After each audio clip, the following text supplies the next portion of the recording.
मंगळे संस्थान हर्सद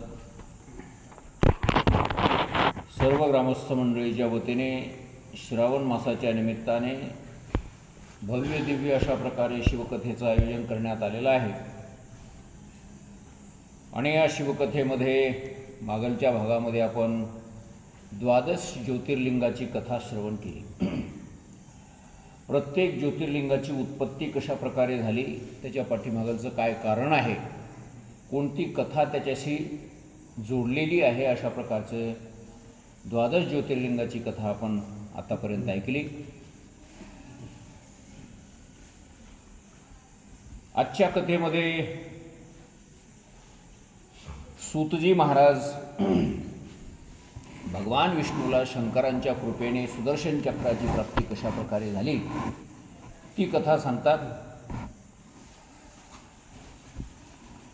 हरिहरेश्वर लिंग किंवा हरीश्वर लिंग, त्या लिंगाची उत्पत्ती कशी झाली ती कथा या ठिकाणी सांगितलेली आहे. फार पूर्वीच्या काळी दैत्य अत्यंत प्रबळ अशा प्रकारचे झालेले होते. सर्व लोकांना पीडा देत होते. धर्माचा ऱ्हास त्यांनी केलेला होता आणि अधर्म असा बळाला प्राप्त झालेला होता.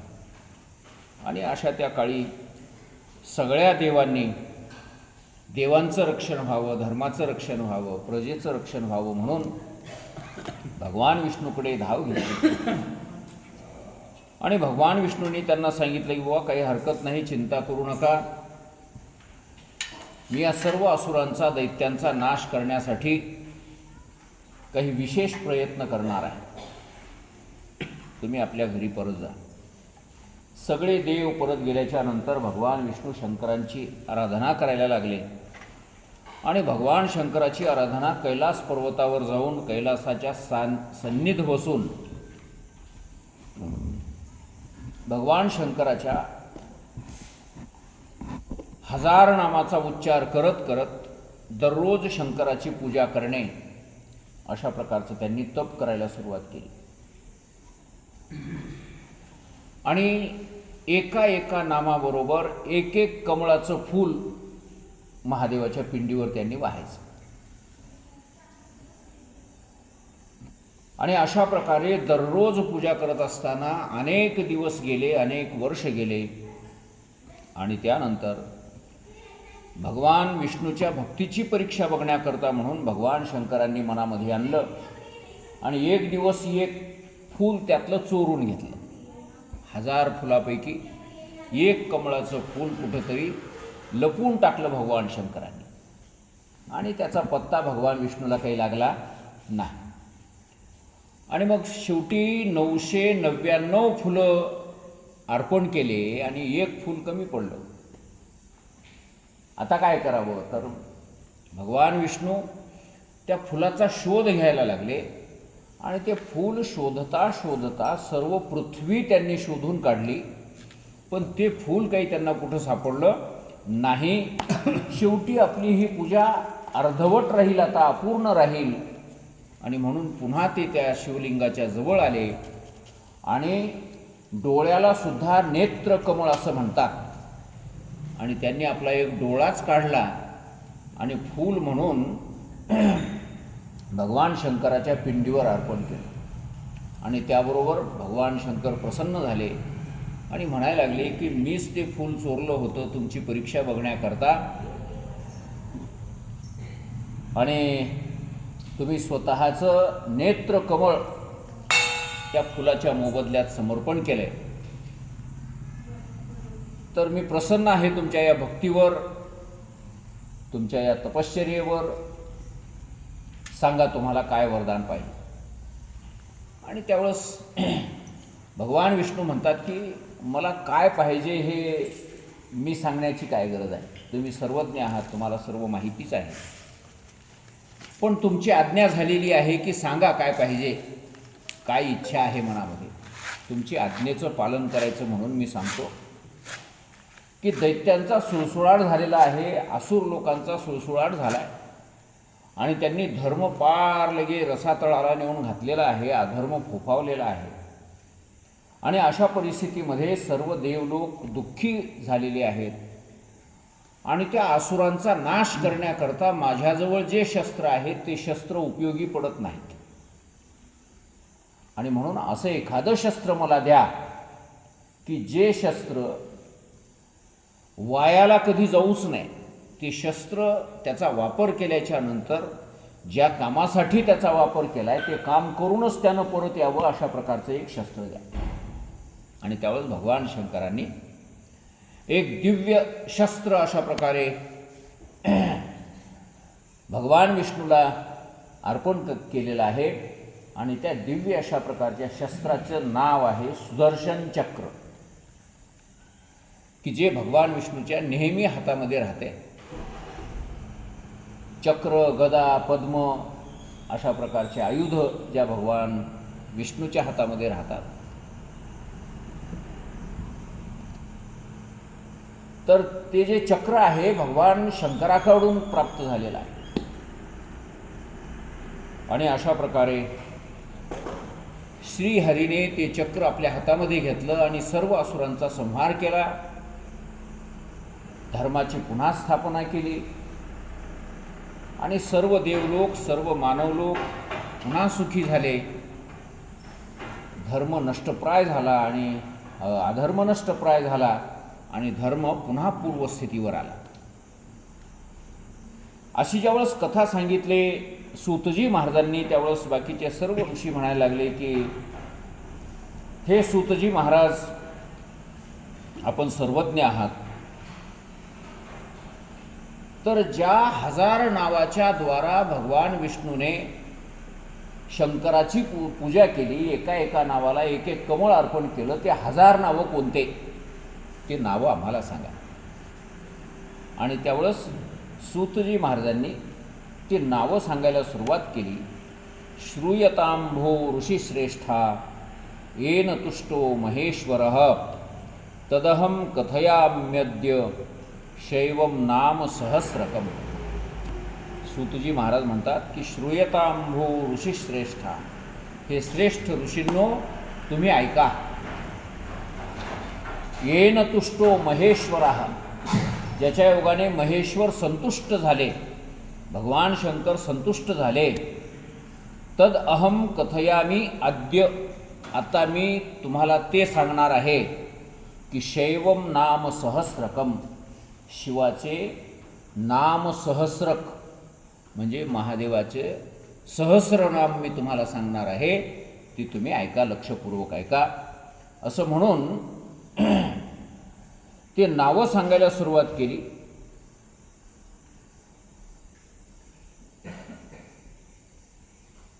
आता 1000 नावं आहेत आणि 1000 नावं असल्यामुळे खूप मोठा विषय आहे. हे सगळे नावं वाचून दाखवायचं जरी म्हटलं तरी आपल्याला 2 तास लागतील.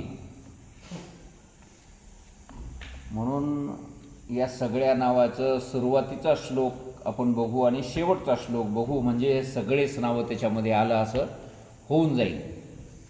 तर मी पुढे म्हणतो, आपण सर्वांनी मागं म्हणण्याचा प्रयत्न करावा. विष्णुरुवाच शिवो हरो मृडो रुद्रः पुष्करः पुष्पलोचनः अर्थिगम्यः सदाचारः सर्वशंभुर्महेश्वरः. हा पहिला श्लोक आहे. आपण सर्वांनी त्याचा उच्चार केला. आता शेवटचा श्लोक. परमार्थ गुरुर्दत्त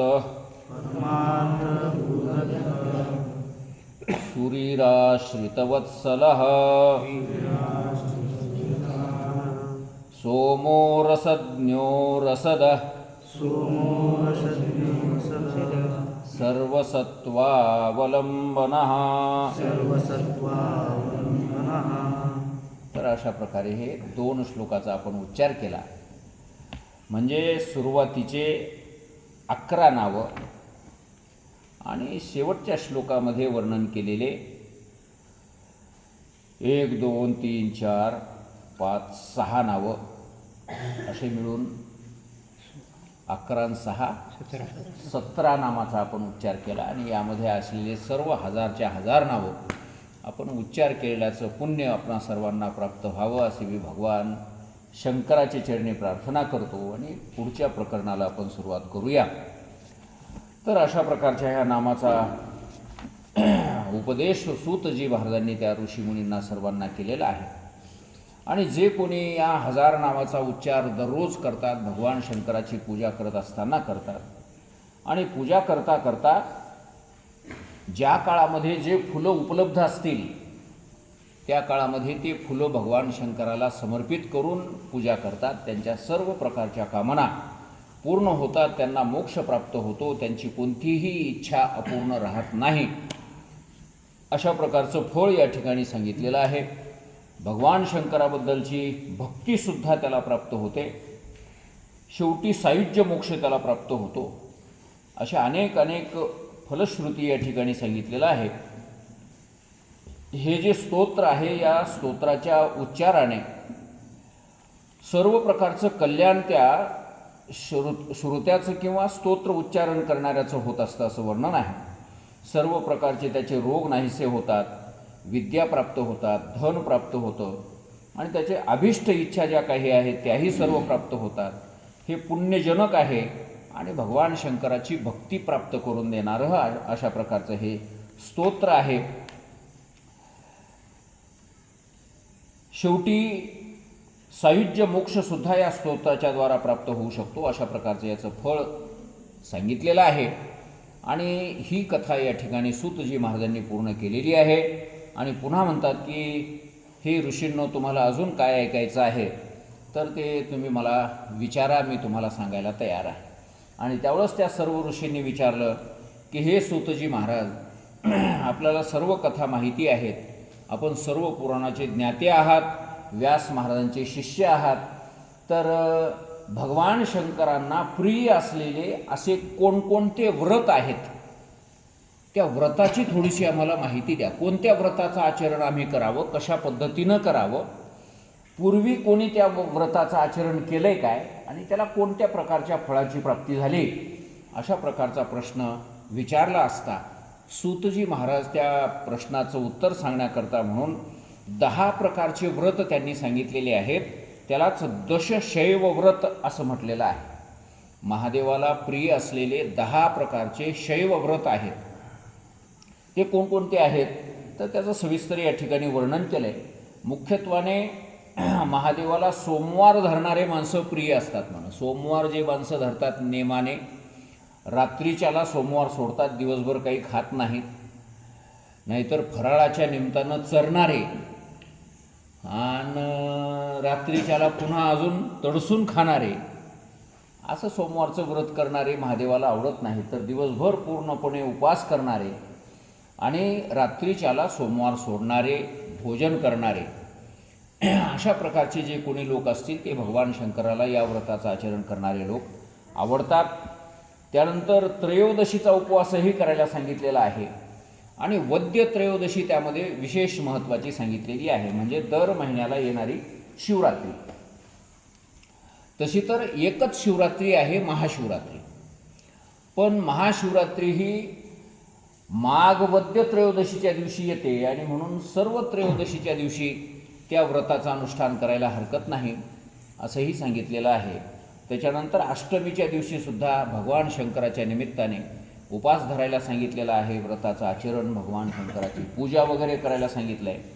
आणि सगळ्यात महत्त्वाचं जर कोणतं व्रत असेल तर महाशिवरात्रीचं व्रत आहे असं या ठिकाणी सूतजी महाराज सांगतात. मग ते महाशिवरात्रीचं व्रत कोण्या वेळेस येतं आहे आणि ते व्रत सुरुवात करत असताना त्याची सुरुवात सकाळपासून करावी. सकाळीच स्नान वगैरे करून शुद्ध चांगल्या प्रकारचे असे धुतलेले वस्त्र, पांढरे शुभ्र वस्त्र आपल्या अंगावर धारण करावेत, सर्वांगावर भस्म धारण करावं आणि नंतर भगवान शंकराची आवाहन करावं आणि संकल्प करून त्या व्रताची सुरुवात करावी. देव देव महादेव नीलकंठ नमोस्तुते कर्तुमिच्छाम्यहं देव शिवरात्री व्रतम तव, अशा प्रकारचा संकल्प आहे तो. तव प्रभावात देवेश निर्विघ्नेन भवेदिति कामाद्याः शत्रवो मां वै पीडाम कुर्वन्तु नैवही. तर तुमच्या कृपेनं माझं हे शिवरात्री व्रत पूर्ण व्हावं असं म्हणून त्या व्रताचा संकल्प करायचा आहे. मी हे व्रत आता करतो आहे, सुरुवात या व्रताची मी करत आहे असं सकाळीच त्या भगवान शंकराला निवेदन करायचं, सांगायचं. अहो साधं माणसाला अवतान सांगायचं झालं तर आदल्या दिवशी सांगावं लागते की नाही. मग महादेवाची पूजा आपल्याला करायचं आहे तर त्या ऐन टायमाला आता या गड्या पूजा करायची म्हटलं तर कसं, अगोदर त्यांनाही निमंत्रण द्यावं लागतं. आपल्याकडे तर शास्त्र एवढं बारीक आहे, साधं तुळशीचं पान जरी तोडायचं असेल तरी पान तोडताना सुद्धा त्या तुळशीच्या समोर हात जोडून तिला नमस्कार करावा आणि तिला विनंती करावी की हे तुळशी माता, मी तुझं पान तोडून घेतो आहे आणि ते पान माझ्या उपयोगाला यावं, त्याच्या योगाने योग्य प्रकारे माझ्या शरीराची शुद्धी वगैरे व्हावी, ज्या कामासाठी मी घेतोय ते काम माझं पूर्ण व्हावं असं म्हणून घ्यावं लागते. परवानगी घेऊन ते तुळशीचं पान तोडावं लागते. नाही तर कसंही आपलं घरला मारला असा वर पिला शेंड्यापासून तर ते योग्य नाही. त्याच्यामध्ये देवता वास करते आणि त्या देवतेचा अपमान केल्यासारखा होतो. तर असो अशा प्रकारे भगवान शंकराचं आवाहन करावं, संकल्प करावा आणि संकल्प करून सर्व पूजेची सामग्री एकत्रित करावी. षोडशोपचारे महादेवाची पूजा करावी. दिवसभर उपास धारण करावा. रात्रीच्याला सुद्धा 4 प्रहरामध्ये 4 वेळस महादेवाची पूजा करावी, षोडशोपचारे करावी. वेगवेगळ्या प्रकारचा नैवेद्य 4ही वेळस दाखवावा रात्रीच्याला. आणि पूजा संपन्न झाल्याच्या नंतर उरलेला वेळ भजन करावं, वाद्य वाजवावेत. भगवान शंकराच्या भजनाच्या निमित्ताने त्या ठिकाणी नृत्य करावं, नाचावं, उड्या माराव्या, आनंद व्यक्त करावा. असं हे रात्रभर करावं आणि सकाळी पुन्हा भगवान शंकराची पूजा करून विनंती करावं की हे तुमचं व्रत मी केलेलं आहे, तुमच्या कृपेनं हे पूर्ण झालं आहे आणि जर समजा याच्यात काही उणं राहिलं असेल तर त्याबद्दल मला आपण माफ करावं आणि ते व्रत पूर्ण करून घ्यावं अशी त्या महादेवाला विनंती करावी. आणि मी आता हे तुमच्या पूजेचं विसर्जन करतो आहे आणि तुम्हीसुद्धा पुन्हा परत येण्याकरता आत्ता तुम्ही जावं, अशा प्रकारे भगवान शंकराची विनंती करायची. कसं जावं? पुन्हा परत येण्याकरता आता तुम्ही जायला हरकत नाही. तर अशा प्रकारे त्या भगवान शंकराचे हे महाशिवरात्रीचं व्रत करावं असा विधी या ठिकाणी सांगितलेला आहे. आणि नंतर महाशिवरात्रीच्या उद्यापनाचा विधीसुद्धा सांगितलेला आहे की अशा प्रकारचं हे व्रत कमीत कमी 13 वर्ष तरी करावं असं सांगितलं आहे. अशा प्रकारचं हे महाशिवरात्रीचं व्रत कमीत कमी 13 वर्ष करावं आणि 13व्या वर्षी खूप मोठा कार्यक्रम ठेवून अनेक ब्राह्मणांना बोलावून त्यांना होम हवन वगैरे करायला सांगावं. भगवान शंकराची पुन्हा पूजा अर्चा करावी आणि त्या ब्राह्मणांना मनसोक्त त्यांच्या इच्छेनुसार दक्षिणा द्यावी. एक भगवान शंकराची आणि पार्वतीची सोन्याची मूर्ती तयार करावी आणि तिची पूजा वगैरे करून ते जशाला तसं पुन्हा ब्राह्मणाला दान करावं. पूजा करणाऱ्या मुख्य जो आचार्य आहे त्याला ते समर्पित करावं. अशा प्रकारचा बराचसा खूप मोठा विधी सांगितलेला आहे. तर असं दानही द्यावं, अन्नदानही करावं आणि नंतर त्या व्रताची 13 वर्षाच्या नंतर काय करावं? उद्यापन करावं असं सांगितलेलं आहे. तर अशा प्रकारे हे शिवरात्री व्रताचं महत्त्व सांगितलं आहे. आणि त्यानंतर शिवरात्रीच्या निमित्ताने पाठीमागं हे अशा प्रकारचं व्रत कोणी केलं होतं काय आणि त्याला काही फळ मिळालं काय, कशा प्रकारचं फळ मिळालं, त्या प्रश्नाचं उत्तर या ठिकाणी सूतजी महाराज सांगतात की पूर्वी एका पारध्याला काही कल्पना नसताना भगवान शंकराची महाशिवरात्रीच्या दिवशी पूजा घडली, उपवास घडला आणि त्याला कल्पना नाही मी हे करतोय म्हणून, तरी पण भगवान शंकर त्याच्यावर प्रसन्न झाले आणि त्याला सदेह कैलासाची प्राप्ती झाली. कैलासामध्ये गेल्याच्या नंतर शिवगणाची त्याला प्राप्ती झाली. अशा प्रकारची सुंदर कथा आपण दरवर्षी शिवरात्रीला जी ऐकतो ती कथा या ठिकाणी विस्ताराने सांगितलेली आहे. मला वाटते ती कथा सांगून आपण इथं वेळ खर्च करू नये, कारण आपल्याला सर्वांना ती कथा माहितीच आहे. आणि त्याच्यानंतर मग हे शिवरात्रीचं महात्म्य सांगितल्याच्या नंतर मुक्ती आणि भक्ती यांचं स्वरूप काय आहे, मुक्ती कशाला म्हणावं आणि भक्ती कशा प्रकारची आहे त्याचंही स्वरूप या ठिकाणी सांगितलं आहे. 4 प्रकारची मुक्ती आहे: सलोकता, स्वरूपता, समीपता आणि सायुज्यता. या 4ही प्रकारचे मोक्ष कशा प्रकारचे असतात त्यांचे लक्षणं सांगितले.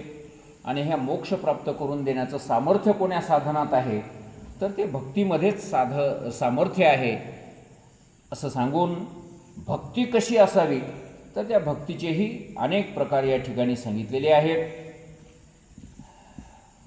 तर नवविधा भक्तीही या ठिकाणी सांगितलेली आहे. श्रवणम, कीर्तनम, विष्णू स्मरणम वगैरे वगैरे अशा प्रकारे जे 9 प्रकारची भक्ती सांगितली तीच या ठिकाणी वर्णन करण्यात आलेली आहे.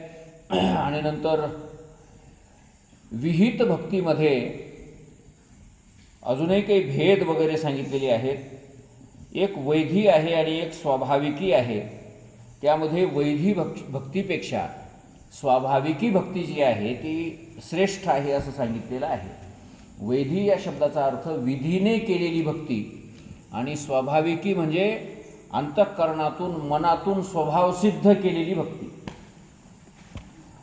विधी एखाद्या वेळेस मागपुढे होईल, पण मनामधूनच त्याच्या ते महादेवाबद्दलची भक्ती असणे आणि त्या भक्तीला धरून केलेली ती पूजा ते श्रेष्ठ आहे असं सांगितलं आहे. मग विधी थोडीशी खालीवरी होऊ द्या, काही फरक पडत नाही, पण मनामधून प्रेम असावं ते श्रेष्ठ आहे. नाही तर मनामध्ये प्रेम नाही, काही नाही आणि उगं ते ब्राह्मण सांगायला तशा प्रकारे आपण करायचं. लावा डोळ्याला पाणी की लावलं डोळ्याला पाणी, मना मम की म्हणले मम, पण ते मम म्हणजे काय तेही माहीत नाही, ते डोळ्याला पाणी का लावतात तेही माहिती नाही.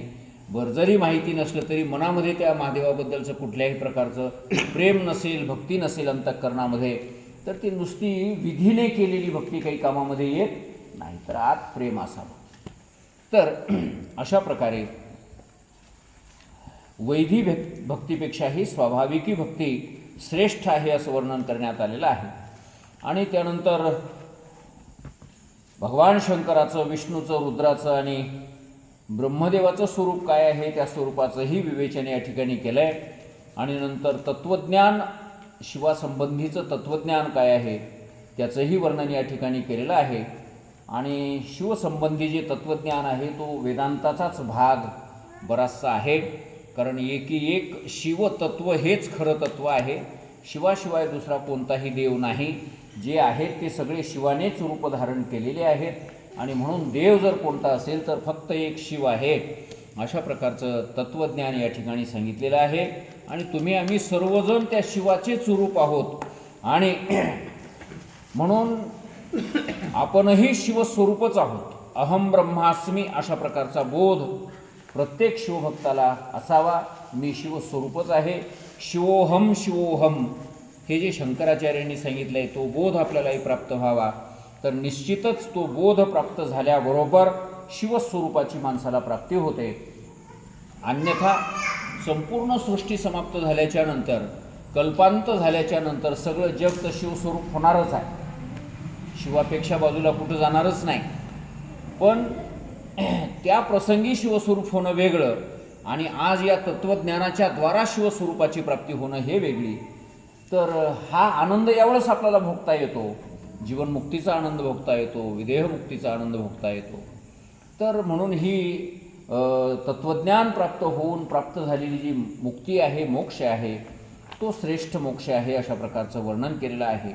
आणि नंतर या कोटी रुद्र संहिता नावाचं हे जे खंड आहे, या खंडाची या ठिकाणी समाप्ती केलेली आहे. आणि या समाप्तीच्या नंतर पुढे उमा संहिता नावाची संहिता सुरुवात झालेली आहे. आणि या उमा संहितेच्या सुरुवातीलाही भगवान शंकराची आराधना करून नमस्कार केलेला आहे. यो धत्ते भुवनानि सप्तगुणवान स्रष्टा रजः संश्रयः संहर्ता तमसान्वितो गुणवर्ती मायामतीत्यस्थितः सत्यानन्दमनन्तबोधममलं ब्रह्मादिसंज्ञास्पदं नित्यं सत्त्वसमन्वयाधिगतं पूर्णं शिवं धीमहि. तर अशा प्रकारे या भगवान शंकराला आम्ही आमच्या हृदयामध्ये ध्यान करतो की जे भगवान शंकर रजोगुणाचा आश्रय करून सर्व सृष्टीची उत्पत्ती करतात,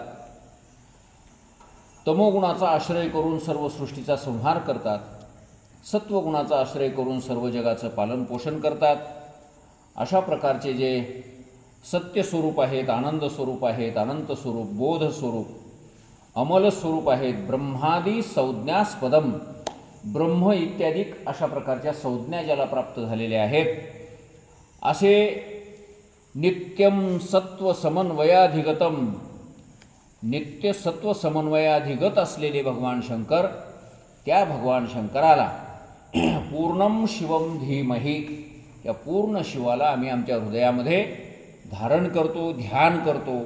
अशा प्रकारे त्या भगवान शंकराचं मंगलाचरण या ठिकाणी करून पुढची कथा आपल्याला सांगितलेली आहे.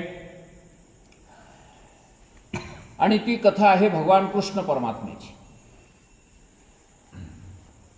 उमा संहिता या प्रकरणामध्ये पहिल्यांदा भगवान कृष्ण परमात्म्याला भगवान शंकराची कृपा कशा प्रकारे प्राप्त झाली ते सांगितलेलं आहे.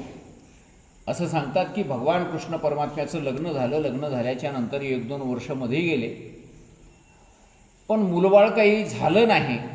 आणि त्यावेळेस मग रुक्मिणी मातेनं कृष्णाची विनंती केली की म्हणले, कृष्णा, अजून आपल्याला मुलबाळ वगैरे झालेलं नाही, तर मुलबाळ देण्याचं सामर्थ्य भगवान शंकराच्या जवळ आहे, तुम्ही शंकराची आराधना का करत नाही, असं रुक्मिणी मातेनं कृष्णाला विनंती केली असता भगवान कृष्ण परमात्मा हिमालयावर कैलास पर्वताच्या जवळ गेले, शेजारी गेले आणि तिथे जाऊन महादेवाच्या नावाचा जप करायला लागले, तपश्चर्या करायला लागले.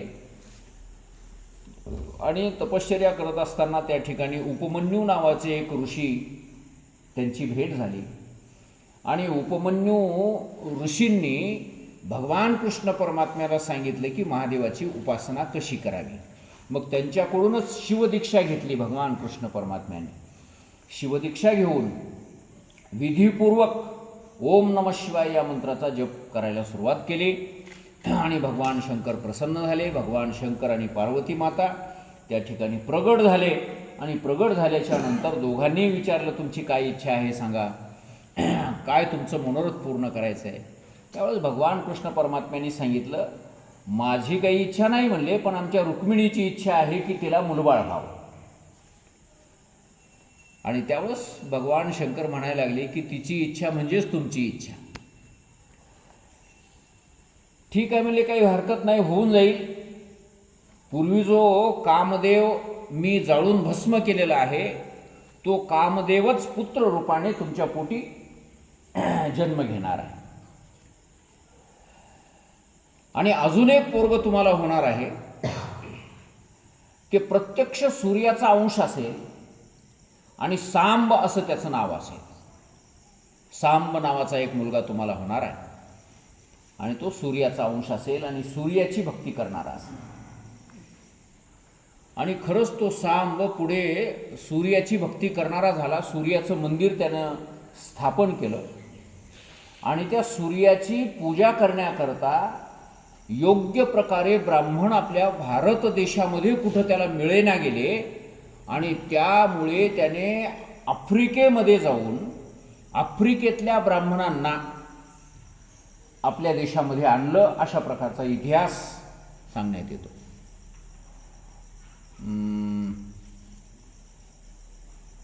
तर त्या ब्राह्मणाचं नाव काहीतरी आहे बघा. तर तिथं सूर्याची आराधना करणारे ब्राह्मण होते, म्हणून तज्ज्ञ अशा प्रकारचे, की ज्यांनी मंत्र म्हटल्याबरोबर सूर्य प्रत्यक्ष या पृथ्वीवर अवतरित व्हायचे, सूर्य समोर येऊन उभे राहायचे आणि ती पूजा ग्रहण करायचे. तर त्या ब्राह्मणांना आपल्या भारतात आणलं आणि तेव्हापासून ते ब्राह्मण आपल्या भारतातच राहिले. ते नाही, त्यावेळेस त्या आफ्रिकेचं नाव काय? त्यावेळेस ते शाक द्वीप नावाचा ते एक द्वीप होता. ते हां, बरं झालं हे विचारलं तुम्ही. नाही, म्हणजे आत्ताची आफ्रिका झाली. हो, आत्ताची जी आफ्रिका आहे, पण त्यावेळेस तिला शाक द्वीप असं म्हणत होते, कारण सगळे तिथले लोक शाकाहारी अशा प्रकारचे होते आणि सूर्याची उपासना करणारे होते आणि ब्राह्मण होते. आणि ते तिथं जे गेले होते ते भारतामधूनच गेलेले होते. आणि मग त्या शाक द्वीपातल्या ब्राह्मणांना शक आले, हून आले वगैरे असं वर्णन आहे की आपल्या इतिहासामध्ये. ते शाक द्वीपातलेच ते लोक आपल्या भारतामध्ये आले आणि त्या ब्राह्मणांना भारतामध्ये आणून त्यांनी ते सूर्याची पूजा करायला सांगितली, सूर्याची पूजा आराधना करण्याकरता सांगितली. त्याचं कारण असं होतं म्हणे की त्या सांबला कोड फुटला होता, कोड, आणि ते कुष्ठरोग झाल्यामुळे त्याला कोणीतरी सांगितलं की तुम्ही सूर्याची आराधना करा, सूर्य भगवंताची उपासना करा, तुमच्या अंगावरचा कोड कमी होईल. आणि मग ते सूर्याचं खूप भव्य दिव्य असं मंदिर त्यांनी निर्माण केलं, पण त्याचे योग्य पुजारी इथं कोणी मिळेना गेले आणि म्हणून ते तिकडून मागून घेतले. तर शाक द्वीप म्हणतात आफ्रिकेला. पूर्वीच्या काळाचा हा कोणता आहे? शाक द्वीप आहे. तर अशा प्रकारे सांब नावाचा मुलगा तुमच्या पोटी जन्माला येईल, भगवान शंकरांनी सांगितलं. आणि असे एक अन दोनच नाही, तर तुम्हाला एवढे पोरं होतील की त्याचे नावं ध्यानात राहणार नाही. आता भगवान कृष्ण परमात्म्याला किती पोरं झाले माहीत आहे? पहिल्यांदा बायका किती होत्या हे सांगावं लागेल. 16,108 एवढ्या बायका होत्या कृष्णाला. कोणी म्हणे की ओ इतक्या कशा काय बायका करून घेतल्या? त्याला बायका करायची हौस नव्हती. बरेचसे लोक असाही विचार करतात की बाबा एका दिवशी एक लग्न जरी लावायचं म्हणलं तरी ते नुसते लग्न लावण्यात किती दिवस चाललेत? 16,108 दिवस चाललेत. आणि 16,108 दिवसाचे वर्ष किती होतात? म्हणजे जवळजवळ 10-20 वर्ष तरी रोज एक लग्न लावून घ्यावं लागलं असेल कृष्णाला. आता ते सगळा हिशोब मला येईन झालाय बरोबर. 16,108 म्हणजे किती वर्ष झाले? 365 न भागावं लागेल त्याला. 48 50 पुढे आहे की नाही? 48 50च्या पुढे 50च्या पुढे बाबा. म्हणजे इतके वर्ष नुसतं रोज लग्नच करायचं आणि मग बाकीचे कामं कवा करायचे? अशाही काही लोकांच्या शंका आहेत. तर त्याचं उत्तर असं आहे की एक तो दैत्य होता, काय नाव त्याचं? भौमासूर. भौमासूर नावाचा एक दैत्य होता. प्रागज्योतिषपूर नावाची त्याची राजधानी होती. आजही ते प्रागज्योतिषपूर नावाचं गाव इकडं आसामच्या जवळ कुठंतरी आहे आणि हिमालयाच्या पोटाला. आणि त्या प्रागज्योतिषपूरचा राजा होता तो भौमासूर. त्या भौमासुराने कुठलीही सुंदर मुलगी दिसली की त्याला उचलून आणून तिला आपल्या बंदीशाळेमध्ये ठेवायचं. आणि त्याचं असं काहीतरी ठरलेलं होतं की एवढं आपलं टार्गेट झालं की एकदाच त्याच्याबरोबर लग्न लावून घ्यायचं असं त्याचं ठरलं होतं. पण तेवढी संख्या होण्याच्या अगोदरच इंद्रदेव एकदा भगवान कृष्ण परमात्म्याच्या घरी आले आणि इंद्रदेवांनी सांगितले की असा असा हा अन्याय करतो आहे तो भौमासूर, आणि त्या भौमासुराला तुमच्याच हाताने त्याचं मरण आहे आणि म्हणून तुम्ही त्याचं काहीतरी बंदोबस्त करा. इंद्रदेव सांगायला आले आणि इंद्रदेवाने ती बातमी सांगितल्यामुळे भगवान कृष्ण परमात्मा गरुडावर बसून सत्यभामेला आपल्या सोबत घेऊन त्या भौमासुराबरोबर युद्ध करायला गेले आणि आकाशामधूनच त्यांनी वर्षाव बाणाचा करायला सुरुवात केली आणि भौमासुराचा थोडक्यात मारून टाकलं त्याला. मारून टाकल्याच्या नंतर तेवढ्या सगळ्या त्या मुली जेलमधून सोडल्या. 16,000 आणि 100 मुली होत्या ते. सोडल्याच्या नंतर त्या सगळ्या मुलींना कृष्णाने सांगितले, वा याच्या बंदिशाळीमधून मी तुम्हाला मुक्त केलं आहे, आता तुम्ही स्वतंत्र आहात, तुम्ही मुक्त झालात, आता तुम्हाला तुमच्या इच्छेप्रमाणे जिकडं जायचं असेल तिकडं जा, तुम्हाला कोण्या ठिकाणी नेऊन सोडायचे ते मला सांगा, तिथपर्यंत मी पोचती करतो, किंवा तुमच्या इच्छेप्रमाणे तुम्हाला जायचं असेल तर तुम्ही जाऊ शकता. तर त्यावेळेस त्या बाया म्हणल्या, आम्ही आता कुठं जाऊ, कारण ज्या बापाच्या घरून आम्हाला ह्यानं उचलून आणले तो बाप काही आता पुन्हा घरला येऊ देणार नाही, आणि दुसरी गोष्ट याच्याचबरोबर लग्न लावून घेता येत होतं, पण त्यालाही तुम्ही मारून टाकलं, कसं तरी मग आहेव म्हणून जीवन जगता येत होतं त्याच्या नावानं का होईना, पण त्यालाही तुम्ही मारून टाकलं. आता जगातला असा दुसरा कोण पुरुष आहे की जे आमचा स्वीकार करेल?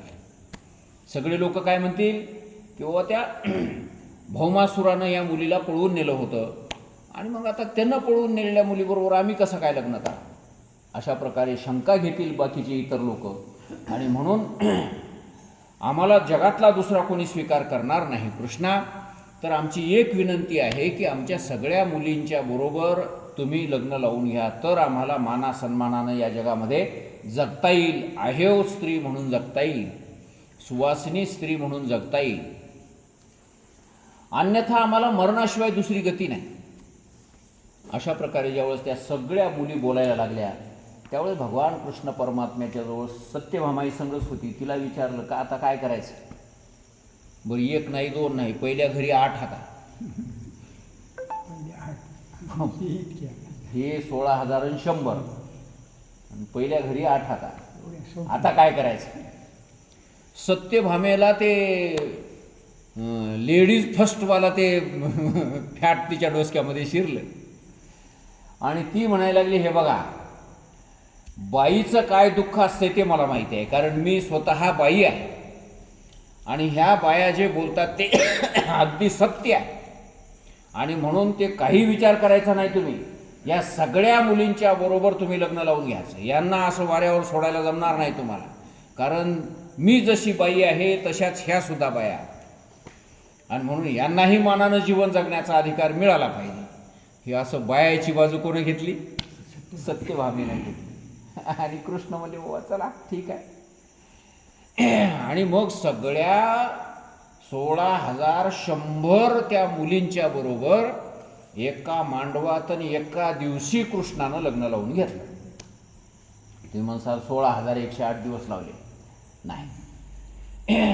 तर भगवान कृष्ण परमात्म्याच्या एवढ्या पत्न्या झाल्या, आणि मग भगवान शंकराच्या आशीर्वादानं, पार्वती मातेच्या आशीर्वादानं कृष्णाला पोरं किती झाले?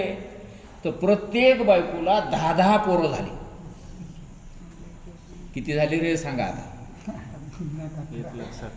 16,108 गुणिले 10, 16,108, 1,61,800 काहीतरी एवढे पोरं कृष्णाला झाले. आणि प्रत्येक पत्नीला एक एक मुलगी झाली, फक्त सत्यभामेला मुलगी झाली नाही. त्या मुलीच्या ऐवजी सांब नावाचं पोरग सत्यभामेला झालं, आगावचं. तर एकही पोरग कमी नाही जास्त नाही, असं करेक्ट हिशोब मारा सगळा. आता तेवढ्याचे सगळ्याचे नावं, त्याला मास्तर शिक्षक शिकवायला लाखावर होते म्हणून, लाखावर. सगळे ते विश्वविद्यालय त्याच्या घरीच. असो, तर थोडक्यात अशा प्रकारे भगवान कृष्ण परमात्म्याची ही सुंदर कथा या ठिकाणी सांगितलेली आहे. आणि याही कथेचं अतिशय महत्त्वाचं वर्णन केलेलं आहे. आणि त्याच्यानंतर पुढे सूतजी महाराजांना सर्व ऋषींनी विनंती केली की म्हणले, नरक किती प्रकारचे आहेत, कोणतं पाप केल्याने कोण्या नरकात माणसाला जावं लागतंय, आणि त्या नरकामध्ये कोणकोणत्या प्रकारच्या यातना भोगाव्या लागतात हे सर्वच्या सर्व तुम्ही आम्हाला सांगा. आणि त्यावेळेस मग सूतजी महाराजांनी मुख्य 28 प्रकारचे नरक सांगितले आणि त्या 28ाचेच उपनरक म्हणून असे सगळे 100च्या वरून काहीतरी सगळेच्या सगळे नरक सांगितलेले आहेत. आणि त्या नरकामध्ये कोण कोण लोक जातात त्या सगळ्या पापी लोकांचंही वर्णन विस्ताराने केलं आहे. त्याच्यामध्ये मुख्यत्वाने 3 प्रकारचे पाप सांगितले: कायिक, वाचिक आणि मानसिक. मानसिक म्हणजे मनाने केलेले पाप, वाचिक म्हणजे वाचेनं केलेले पाप, आणि शारीरिक म्हणजे कायिक म्हणजे शरीराने केलेले पाप. असे 3 प्रकारचे मुख्यत्वाने पाप आहेत. मग आता मनाने केलेले पाप कोणते? नुसतं एखाद्याची वस्तू चोरावा असं मनात आणलं तरी ते पाप त्याला लागलं. एखाद्या परस्त्रीचं चिंतन मनात जरी आपण केलं तरी त्या परस्त्रीचं बद्दलचं जे पाप आहे ते लागून गेलं. एखाद्याला मारावं असं नुसतं मनातही जरी आलं तरी मनात आल्याबरोबर ते मारलेल्याचं पाप त्याला लागलंच. एखादी कुठलीही गोष्ट, मद्यपान करावं वाटलं, मांसभक्षण करावं वाटलं तर मनात वाटलं तरी ते मद्यपान केल्याचं पाप लागलं. मग आता पिल्यावर तर लागलच लागल, त्याच्यात काही वाद नाही. अशा प्रकारचे मानसिक पाप त्याला म्हणतात की जे मनानं केलेलं पाप आहे. दुसरं पाप आहे वाचेनं केलेलं पाप. आपल्या वाणीच्या द्वारा, वाचेच्या द्वारा एखाद्याचा अपमान करणे, एखाद्याची निंदा करणे, एखाद्याला कमी समजून काहीतरी बोलणे किंवा एखाद्याला शिवीगाळ करणे, अभद्र भाषा वापरणे, अशा प्रकारचं जे पाप आहे ते वाचेच्या द्वारा केल्या गेलेलं पाप आहे. त्याच्यानंतर तिसरं पाप आहे शरीराने केलेलं पाप. आणि मग प्रत्यक्ष एखाद्याला समजा मारामारी करणे, प्रत्यक्ष एखाद्याची चोरी करणे किंवा प्रत्यक्ष असे सगळे मद्यपान करणे, मांसभक्षण करणे, असं शरीराकडून ती कृती घडून जाणे, याचं नाव काय? शारीरिक पाप आहे, कायिक पाप आहे. असे मुख्यत्वाने 3 पाप सांगितले आणि त्यामध्ये 5 प्रकारचे महापाप सांगितले.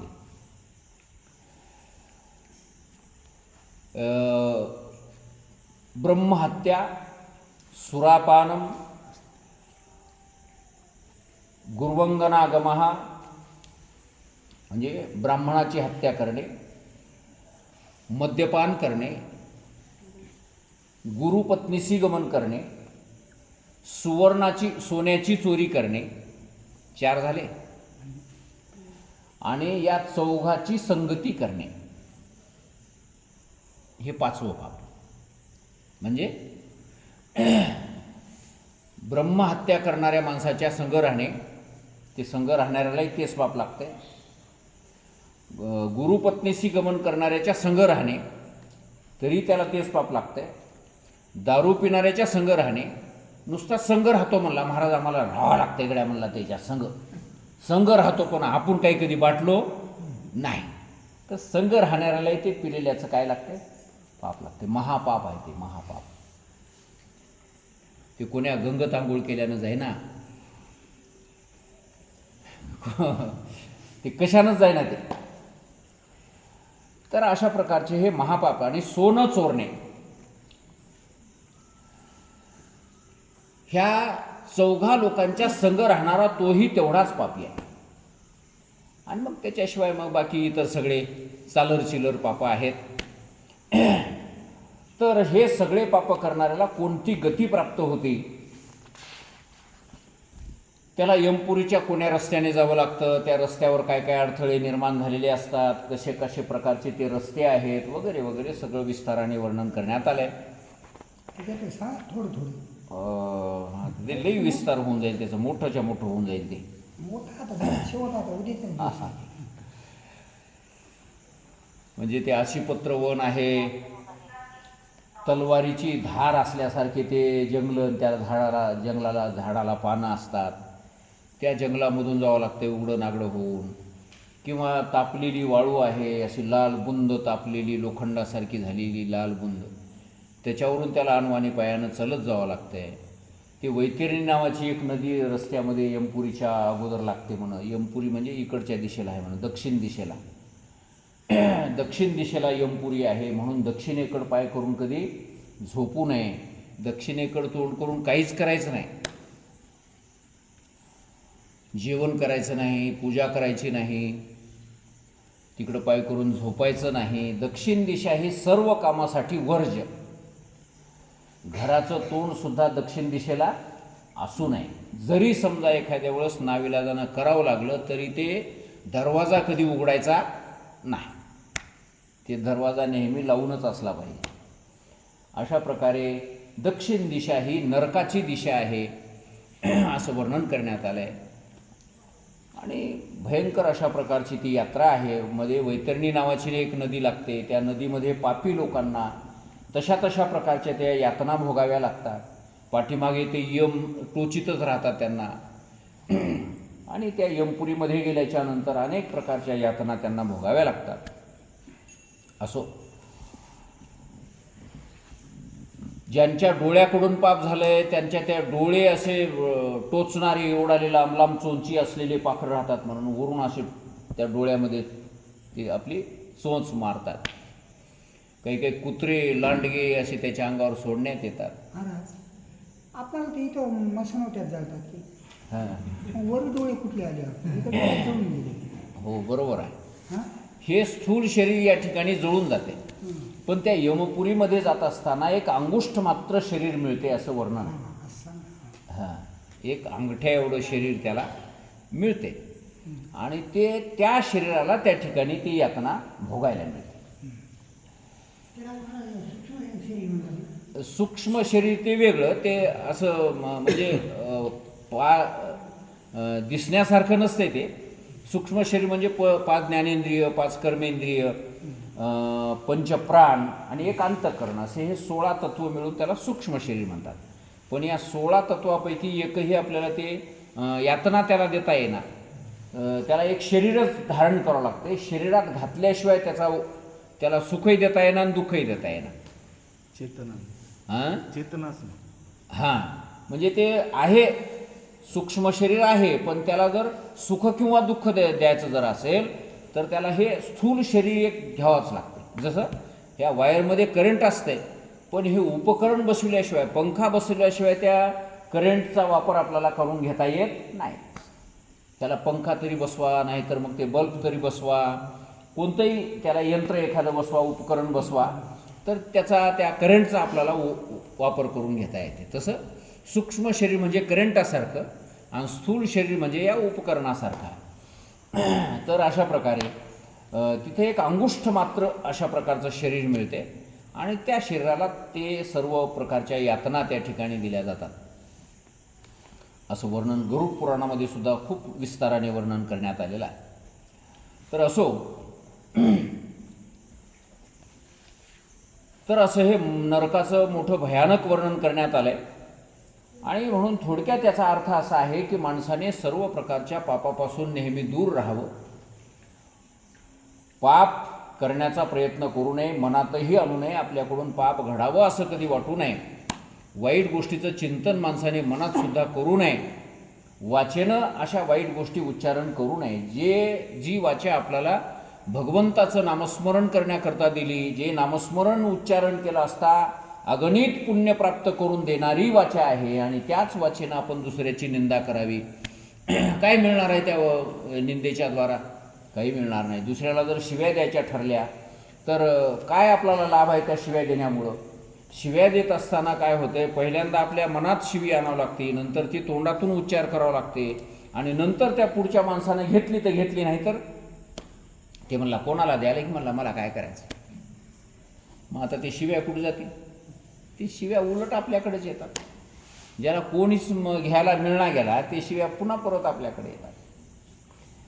तर अशा प्रकारे शिव्या देऊन किंवा निंदा करून दुसऱ्याचे नुकसान होईल किंवा नाही ती वेगळी गोष्ट, पण आपली मात्र नक्की नुकसान झाल्याशिवाय राहत नाही. म्हणून अशा प्रकारच्या कर्मापासून माणसाने नेहमी दूर राहण्याचा प्रयत्न करावा. मानसिक, शारीरिक, वाचिक कुठल्याही प्रकारचं पाप माणसाकडून घडू नये.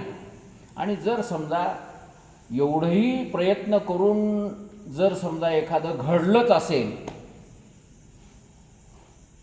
तर त्याच्यासाठी भगवंताचं नामस्मरण करावं, तीर्थाचं सेवन करावं, साधू संताची संगती करावी, भगवंताच्या कथा कीर्तन ऐकण्याकरता प्रवृत्त व्हावं. याच्यामुळे असे हे चालर चिलर मनात नसताना घडलेले पापं नाहीसे होऊन जातात. तर अशा प्रकारचं हे प्रकरण या ठिकाणी सांगितलेलं आहे. दान देण्याचंही प्रकरण सांगितलं आहे. काय काय दान द्यावं, आपल्याकडं जी चांगली वस्तू आहे ती आपण दुसऱ्याला दान द्यावी. एखाद्या सत्पात्र योग्य असलेल्या व्यक्तीला आपल्याजवळची चांगली वस्तू दान द्यावी, त्याच्या उपयोगाला येईल अशा प्रकारची वस्तू दान द्यावी. नाहीतर मग ते लंगडी गाय वामनाला आणि फाटकी नोट महाराजाला असं होऊ नये. नाही तर बहुतेक माणसं असंच करतात. तर जलदान करावं, जलाशय निर्माण करावं, वृक्षारोपण करावं, नेहमी सत्यभाषण करावं, तपश्चर्या करण्यामध्ये आपला काही काळ जावा, व्रत वैकल्य वगैरे करत राहावे माणसाने आयुष्यभर, दुसऱ्याचं कोणाचं वाईट मनामध्ये कधी चिंतन करू नये. अशा अनेक प्रकारच्या गोष्टी या ठिकाणी सर्व माणसाच्या कल्याणाकरता म्हणून सांगितलेल्या आहेत. वेद आणि पुराण याचं नेहमी स्वाध्याय करावा.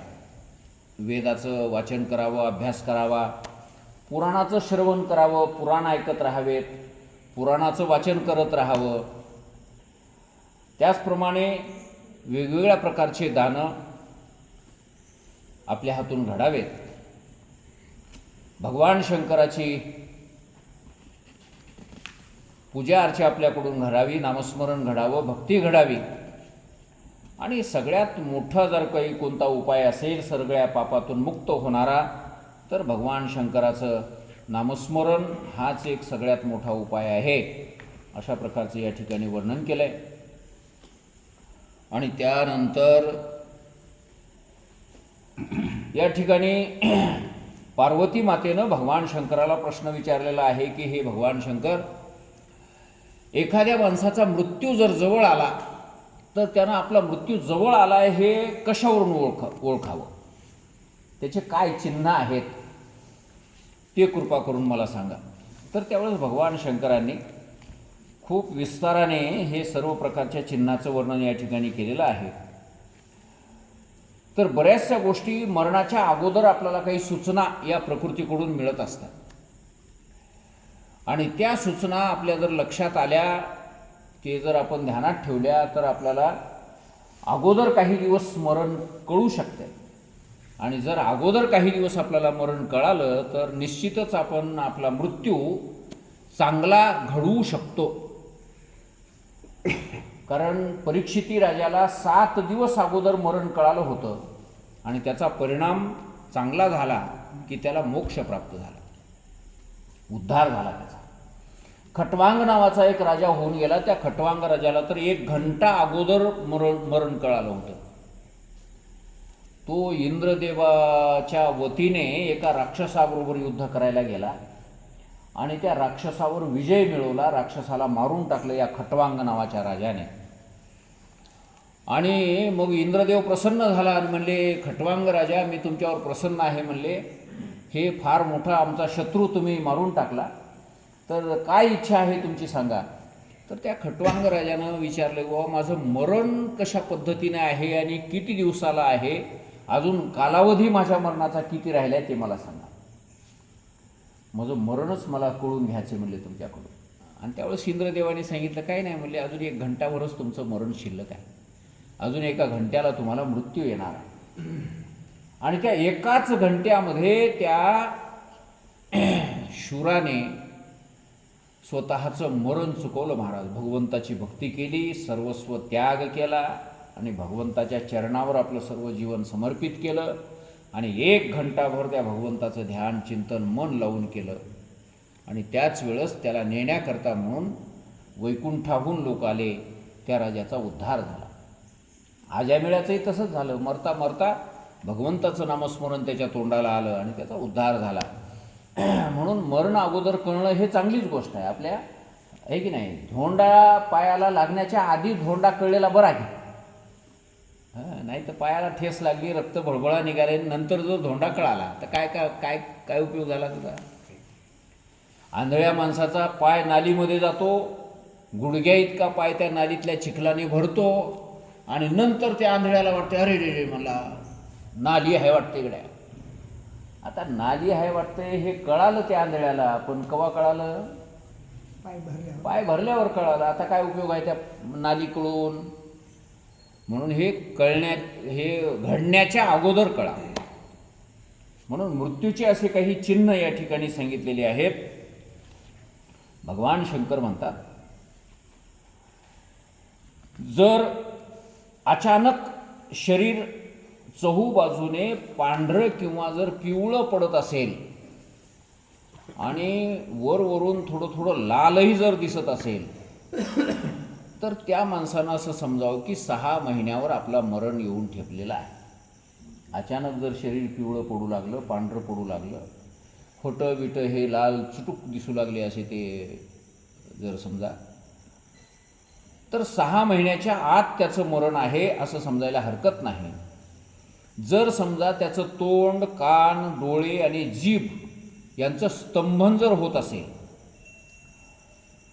तोंडाचं स्तंभन व्हायले म्हणजे त्याचं ते जबडा हलायला तयार नाही, जेवढा पाहिजे तेवढा उघडायला तयार नाही, बंद करावं म्हटलं तर बंद व्हायला तयार नाही, असं जर होत असेल त्या तोंडाच्या बाबतीत, कानाच्याही बाबतीत तसंच ऐकू येणं कवा न ऐकू येणं कवा असं होत असेल, त्याचप्रमाणे डोळे आता जसे आपले गरगर फिरायले तसे जर फिरत नसतील, त्याच्यामध्ये जर जड जात असेल, त्रास होत असेल, किंवा जीभ आपली चांगल्या अवस्थेमध्ये जशा प्रकारे ती जीभ तोंडातल्या तोंडात फिरते त्याप्रमाणे ती जीभ जर फिरत नसेल, फिरायला जर जड जात असेल, म्हणून तर मरणाऱ्या माणसाला ती शब्द तोंडातून निघणार, जीभच फिरणार त्याची अशी जाड होऊन बसते, टाईट होऊन बसते, हालायला तयार राहत नाही आणि मग त्याच्या तोंडातून शब्द बाहेर पडत नाही. जीभ हल्ली तर शब्द.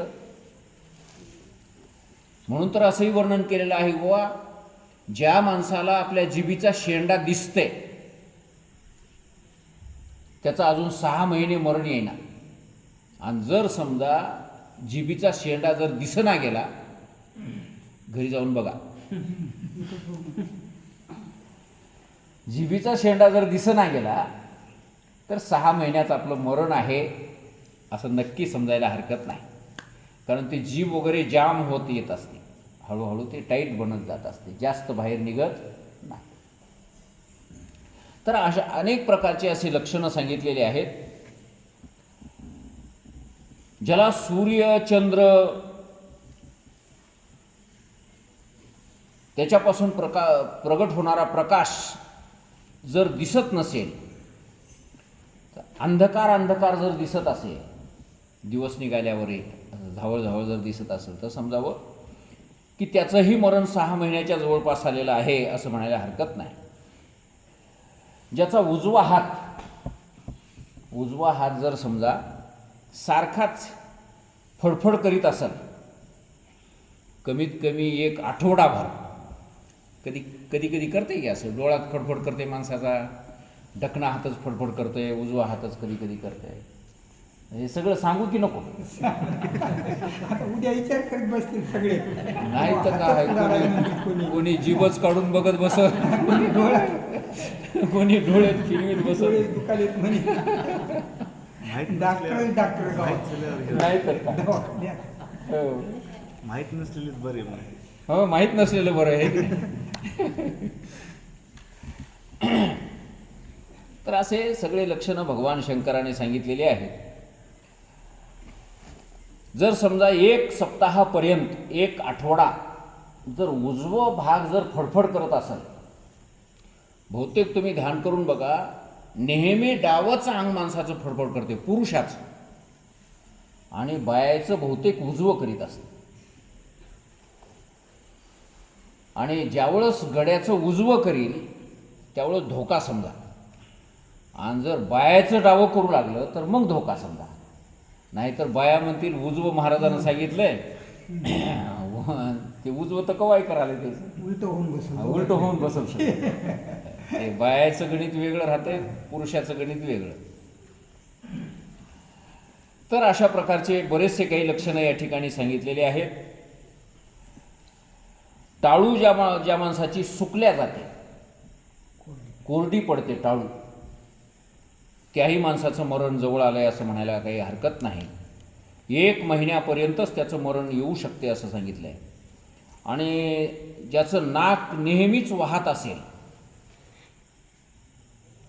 त्याच्याही मृत्यूकाळ जवळ आलेला आहे असं म्हणायला हरकत नाही. नंतर ज्याचं तोंड आणि कंठ कोरडा पडत असेल त्याला 6 महिने होता होता त्याचंही मरण आलेलं आहे असं म्हणायला हरकत नाही. ज्याची जीभ जाड होते, सुजते, ज्याच्या दातामधून पू वगैरे बाहेर येतो,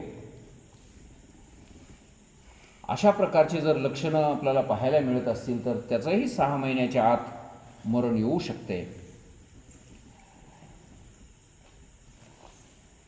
ज्याला आपली परछाई दिसत नाही, म्हणजे सावली म्हणा किंवा आरशामध्ये, पाण्यामध्ये जे प्रतिबिंब पडते ते जर दिसत नसेल तर समजावं की आपलं मरण जवळ आलेलं आहे. किंवा ज्या माणसाचं आरशामध्ये बघत असताना बाकीचं शरीर दिसायला पण मुंडकं दिसणार झाले, असं मुंडक्या वाचून जर नुसतं धडच आरशामध्ये जर दिसू लागलं तर समजावं की त्यानंही आपलं मरण जवळ आलेलं आहे. किंवा सूर्याच्या प्रकाशानं पडलेली आपली सावली, त्या सावलीचंही मुंडकं जर दिसना गेलं, आता हे सगळंच सगळ्याला दिसलं असं नाही, कोणाला काही कोणाला काही. तर अशा अनेक प्रकारची लक्षणं सांगितलेली आहेत. मृत्यू जवळजवळ आल्याच्या नंतर सुद्धा आपलं नाक आपल्याला न दिसणे, नाकाचा शेंडा जर दिसना गेला तर त्याचं लवकर मरण होणार आहे असं म्हणायला हरकत नाही. बहुतेक सगळ्याला आपले आपले नाकं दिसतात. आणि जर समजा दिसना गेलं तर असं पहिले जुने अनुभवी लोक सांगतात की बुवा मरणाऱ्या माणसाचं नाक वाकडं होते म्हणून. आणि मग नाक वाकडं झाले की त्याला ते नाक दिसत नाही. आणि ते डोळ्याची ते ताकद कमी होती ना, आपलं नाक बघायला ज्या अँगलमध्ये डोळे असे फिरावं लागतात ते तितकं फिरणं त्याचं बंद होऊन जाते, म्हणजे त्याला ते नाक दिसायला तयार राहत नाही. आणि त्यावेळेस समजायला हरकत नाही की आपलं मरण आता 1-2 दिवसावर येऊन ठेपलेलं आहे. तर असे अनेक लक्षणं या ठिकाणी सांगितलेली आहेत. ज्याला स्वप्नामध्ये असे काही वेगवेगळे पुरुष दिसत असेल, काळ्या दाताचा जर समजा एखादा, आता हे जर सांगू लागलो तर ध्यान करून करून ते स्वप्नामध्ये येईल. मेमरीमध्ये नाहीच त्या गोष्टी, आता आल्यावर काय सांगावं, ते चिंतन करून करून तेही ध्यानात येईल. ऐकण्याचा फायदा काय बरं? हे भिल्यावर ज्याचं नाही ते नाहीच होणार ऐकण्याचा. ज्याच्या डोसक्यावर समजा गिधाड, कावळा किंवा कबूतर जर डोसक्यावर येऊन बसलं तर त्याने समजावं की आपला मृत्यू जवळ आलेला आहे. जर समजा ते काळी हिरवी माशी जी असते की नाही, निळी चमकणारी, ती माशी जर समजा एखाद्याच्या भोवताल घुमत असेल तर त्यानं समजावं की महिन्याच्या मध्ये आपलं मरण आहे. त्या माशीला कसं कळते देव जाणे. ढोरावर आधीच येतात की ढोरावर आधी मरण्याच्या आधी येतात. मरण्याच्या आधी. हां, ते घरावर ट्यूटी करते. हो, त्याचंही सांगितलं. तर अशा प्रकारे अनेक लक्षणं सांगितलेली आहेत. तर हे लक्षणं कशा करता सांगितले की हे जर लक्षणं दिसू लागले कोणाच्या शरीरावर तर त्यानं सावध व्हावं आणि भगवंताची भक्ती करावी, स्वतःच्या उद्धाराचा प्रयत्न करून घेण्याचा प्रयत्न करावा. तर या काळाला जिंकण्याचे काही उपाय सांगितलेले आहेत. कोण्या प्रकारचं साधना करावी, कोण्या प्रकारचं नामस्मरण करावं, तर हे पुढे सगळं विस्तारानं सांगण्यात आलेलं आहे. तर मला वाटते आजचा आपला वेळही पूर्ण झालेला आहे, जास्त झाला आहे आज थोडा. तर आजची ही कथा आपण या ठिकाणी पूर्ण करूया. आणि झालेली आजची कथा ही भगवान शंकराच्या चरणी समर्पित करू आणि सेवेला पूर्णविराम. पुंडलिक वरदा हरी विठ्ठल श्री ज्ञानदेव पांडुरंग भगवान की जय. माऊली ज्ञानेश्वर महाराज की जय. जगद्गुरु तुकाराम महाराज, श्री संत माधवबुवा महाराज की जय. जय नमः पार्वतीपदे शिव हर हर